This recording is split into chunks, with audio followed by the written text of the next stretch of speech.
নিরামিষের দিনে এই রেসিপিটি থাকলে আর কিছুই লাগবে না। রেসিপিটা শেষ পর্যন্ত দেখার অনুরোধ রইল, আশা করি ভালো লাগবে। হ্যালো ফ্রেন্ডস, আমি জয়শ্রী, আমার চ্যানেলে সবাইকে স্বাগত জানাই।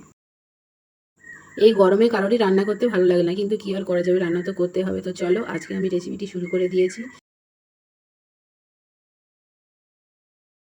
পটল দিয়েই আজকে রান্নাটা হবে। আমি পটলগুলো ডুমো করে কেটে নিয়ে আস্তে আস্তে ভেজে নিচ্ছি। আমার পটলগুলো ভাজা হয়ে গেছে। এটা নিরামিষ রান্না হবে, তাই আলু, টমেটো, কাঁচা লঙ্কা আর আদা নিয়েছি, আর কিছুটা মিক্সিংও করে নিয়েছি। গরম হয়ে গেছে, 5 ফোঁটন শুকনো লঙ্কা দিয়ে টমেটো আর আলুগুলো ভালো করে ভেজে নিয়েছি। এবার মিক্সিংগুলো দিয়ে দিলাম, দিয়ে ওর সঙ্গে ভালো করে নেড়ে ছেড়ে নিলাম। তারপরে হলুদ, লবণ দিয়ে ভালো করে কষিয়ে নিলাম, নিয়ে উপর থেকে একটু তেল দিয়ে দিব, তাহলে তরকারির টেস্টটা ভালো হয়। ভালো করে এগুলো আরও মিশিয়ে নেব। নিয়ে এই দেখো টক দই ফাটিয়ে রেখেছি, এটাও দিয়ে দিলাম। তারপরে উপর থেকে পটলগুলো দিয়ে ওর সঙ্গে ভালো করে নেড়ে ছেড়ে মিশিয়ে নেব।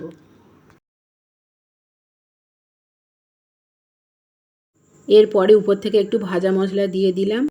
আমি খুব সাধারণ রান্না তোমাদের পরিবেশন করে দেখাই, ভালো লাগলে প্লিজ আমার সঙ্গে থেকো। ভালো করে কষিয়ে নেওয়া হয়ে গেছে। এবার উপর থেকে গরম জল ঢেলে দিলাম, দিয়ে এর সঙ্গে মিশিয়ে দিয়ে উপর থেকে চাপা দিলাম। 10 মিনিটের জন্য এটা চাপা থাকবে। ততক্ষণ আমি পোস্তটা বেটে নিয়েছি কাঁচা লঙ্কা দিয়ে।